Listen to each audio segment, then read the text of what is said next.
ngicela ukuthi mhlambe yena baba emzwakhe angichazele kabanti ukuthi yena idialogue uyibona kanjani.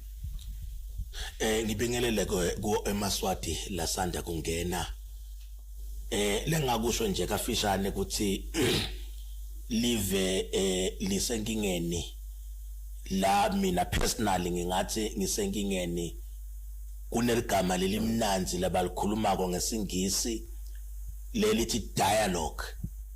Kodwa uma ngabe so ubuka ukuthi ke idialogue yini ungena deep kuyatholakala ukuthi eMaswati akati futhi akakafundziseki akati nokuthi nguyiphi idialogue. Kodwa itolo noma namuhla idialogue lesolo siyati siMaswati kuthi siyahlangana sonke sibitwe ngongangezintaba siphelele sonke esibayeni sifike sidialogue kube ngilo yakhuluma inhlitiyo yakhe emakhosini sonke sive silalele. That's the dialogue lebe siyati siMaswati. Lengicabanga ukuthi futhi it's stipulated in the constitution of the country. Kodwa nyalo siva sekunalenye idialogue lesingayadi lengekho stipulated in our constitution. Lese inema terms of references. Niyakhumbula ukuthi ama-politician ahlangana eBoksburg ahlala phansi atakhela lenye idialogue le-unconstitutional lengekho ku-constitution yelive lakangwane. Lesingadi ke manje ukuthi live kuze ukuthi ke likhone kubambisana noma kufaka na dialogue lenye letako litayifaka kanjani kule constitution le while kukhona idialogue yeMaswati lebeka solo a dialogue ngayo yesibaya. So whereby ngiva ungathi ke there is a lot lekufuna ukuthi uhulumende akuhambe ngamthatha ngisho umnyaka noma iminyaka just ukuze kutholakale ligama lelithi dialogue. Ema dialogue ahlukene uma uthi ulalela emave ngemave lahlukene aya dialogue amakwenteke nako lamanye a dialogue amakwenteke nako thina si dialogue ngoba kwentekeni. Really singaMaswati, do we want dialogue or we don't want dialogue? It's a pity ukuthi ke hulumende sokhiphe nemali ekubudget lengangabo 30,000 le simangala thina ukuthi hawu kanti khona imali yokuthi kungaya kohlalwa nje kukhulunywe of which leyo mali leyo kube bekuthiwa iyofakwa kubantu basenkilongo bahambe bayotithuthukisa noma ungayidivide nje Nkosi divide by 59 kukhona nasengaphuma nabo 1 million la ngoba khona 20,000 lewaphuma kuqala plus lo 30 shothi inkundla ingagcina iphuma na 1 million. Sike sihambe sothuthukisa sithi sifuna idialogue sibe sithuthukile sibe sidla aMaswati lamahla.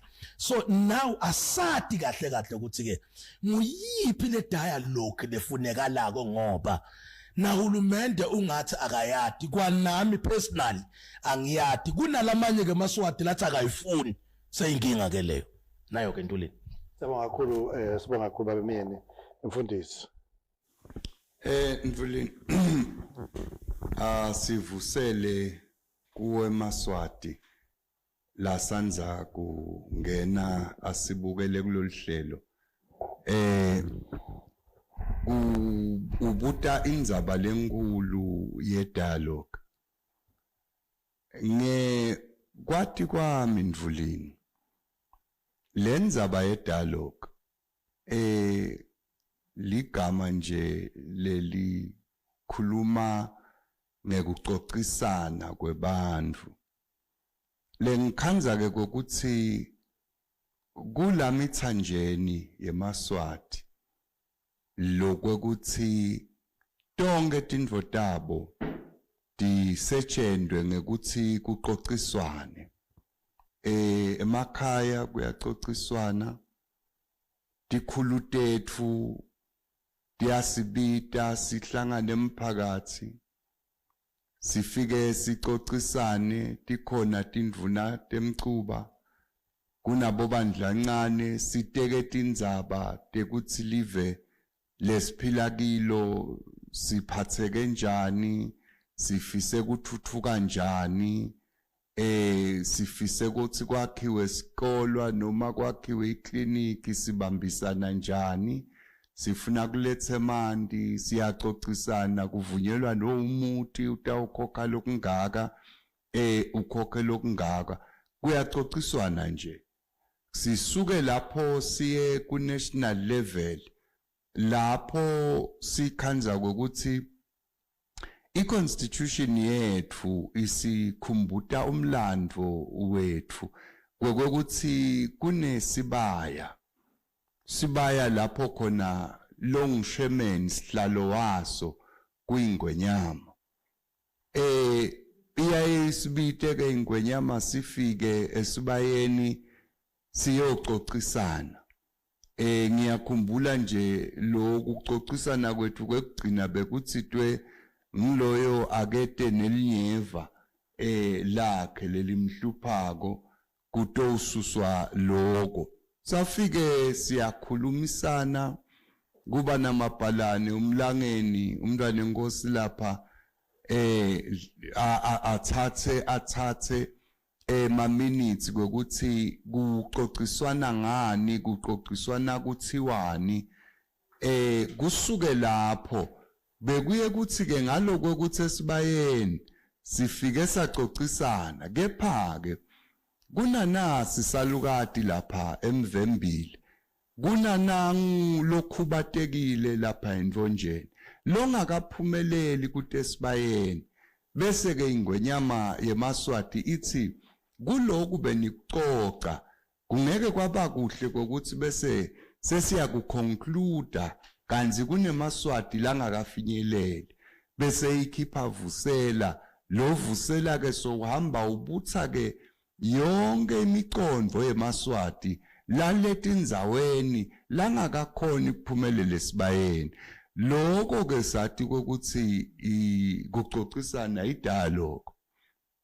lele sesikuva ke Mvulini nyalo lekuqhamukena labanye bantfu labathi bafuna sidialogue kusethusile ngoba kwekuqala nje sithi tena sibuta labanye babo ukuthi awu sesidialoga ngendlela lehlukako yini le dialogue lenitsasiyende behluleka nabo kuyichaza bathi labanye babo cha akugijinywe kuyoyakhwe ama terms of reference sibabonile bahambile baya kubo Boxburg bakha ama terms of reference kepha ke Mvulini lo lokungididako kuko konke lokho ngilokho ukuthi labakha lama terms of reference bakhuluma idialogue ngazuthi kutawuhlalwa ematafuleni bathi abasifuni isibaya bathi abayihloniphi iconstitution abayirecognize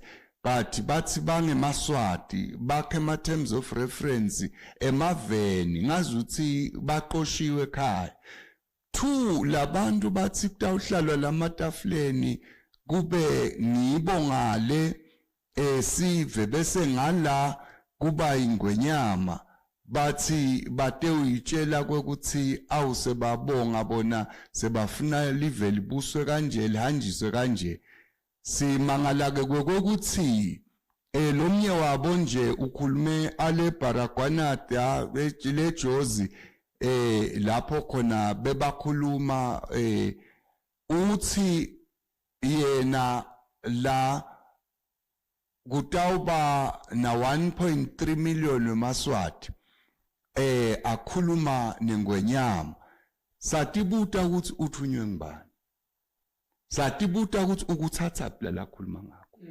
ngobe thine sibe ngwenyama thine kulelive sisengakakuboni lokubita kokuthi kungahlaliswa ingwenyama ngale thine sisive sayo sibe ngala kanti lenkosi ayisiyo yini yabantu ngoba lenkosi inkosi ngebantu yethu thine nje simaswati ngiyajabula nje nyalo Mvulini nangibona labanye sebagqoka kipa bathi they don't want the dialogue labanye bathi bayifuna ngoba lenzaba itawutekwa maswati kuxoxisana emaswati ahleli embi kwenkosi yawo achaza ukuthi afise live lawo lithuthukiswe kanjani, kulungiswe ini, ku-improve ini. Lesingeke ke sikuvume Mvuleni i-regime change ete kwabonakala sisaphila. Kude lotawufuna kuketula bukhosi, lotawufuna kuketula uhulumende athi ukwendela emaswati, angeke lokho sikuvume, akusiyo ne-dialogue, angadi nje ukuthi lihlathi lelijani. Ngiyabonga kakhulu Dlamini usakhuluma nje Nkosi, ngifuna kuva ukhona into yokukhuluma nge-regime change nosoyithinta lapha lendzaba. Bayithinzile Mvuleni etigabeni letinengi. Makaqala ema-MPs eParliamente akhuluma ngekwekuthi akasafuni Ndvunankhulu akhonjwe sidladla, kepha afuna ukudikhethela. Athi nakathi ayayiphusha leyo ase ayehluleke eParliament, aphumele siveni. Lapho khona ke kube sekuyabonakala ke sekuvakala sinema clips nje lapho khona lo mnyola abahlonishwa walikhipha ngembaba kwekuthi sigegelani sipheke uyaleka lena ngoba kuyabonakala ukuthi munye lo inkinga siyamathi sonke lokuthi ngibani. Nkosi, ngiyacela ke Nkosi yami singangeni kakhulu kulama MPs ngenza ukuthi kusone issue le subjudice eParliament simasingungulude nje Nkosi, sesineminute linye nje Nkosi before siye market. Base ke bayabuya ke sebahlangana ke sebakhipha ama-petition. Ngilapho ke la iclear kakhulu ke lendaba ye-regime change. Lokho ukuthi bona bathi abasafuni lendlela lesibuswa ngayo, mababuya nje uqhamuka iswalimo seyibuya ke ulonjwa ithi ayisafuni sibe kingdom, sesitawuba i-republic.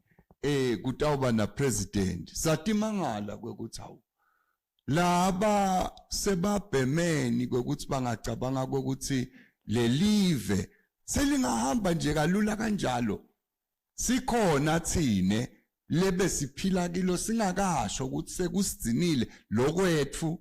Cha, Mvuleni i-regime change kade bayimemetela futhi ngetindlela letehlukile.